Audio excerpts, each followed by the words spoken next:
Kumusta mga kaboxing? This is Boy Kalawang TV. So naganap na po kanina ang unang press conference nila John Riel Casimero at Saul Sanchez via online video call sa bansang Japan. At dito mga idol, natanong nga po si Cuadro Alas na ano pong masasabi nito sa kakatapos lang na laban ni Naoya Inoue kay TJ Doheny nung nakaraang Martes September 3 kung saan nagkaroon nga po si TJ Doheny ng back injury sa ikapitong bahagi ng laban at umayaw na lang po ito.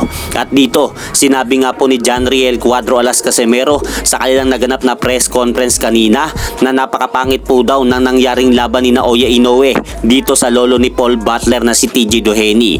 At dapat po daw sinabi ni John Riel Casimero na sila na po daw nasunod na maglaban ni Naoya Inoue dahil pares po daw silang magbibigay ng magandang performance sa ibabaw ng lona at sa mga boxing fans. At ibinida rin po ni John Riel Casimero mga idol na nasa kondisyon na po daw siya at hindi po daw nito papaabutin sa decision ang laban nila ni Saul Sanchez. At speaking sa Saul Sanchez mga idol, hindi nga po ito nakadalo itong si Saul Sanchez sa unang press conference nila John Riel Casimero. Kaya ipinakita na lang po ni John Riel Cuadro Alas Casimero ang kanyang solidong pangangatawan.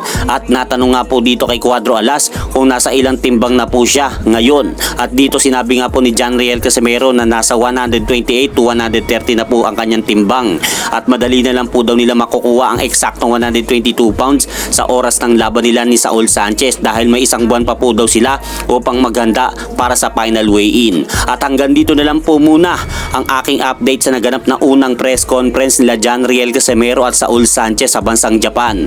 At syempre mga idol, huwag nyo rin pong kalimutan, pakisuportahan nyo naman po muna ang ating munting channel. Maraming salamat po.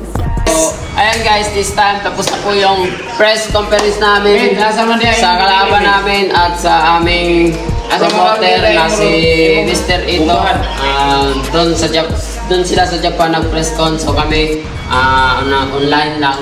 So ayun, sa lahat ng mga solid supporters natin dyan, maraming salamat sa suporta at ingat lagi lahat. At yun, malapit na yung paparating nating laban at pasilip natin konti yung ating katawan. Oh yeah!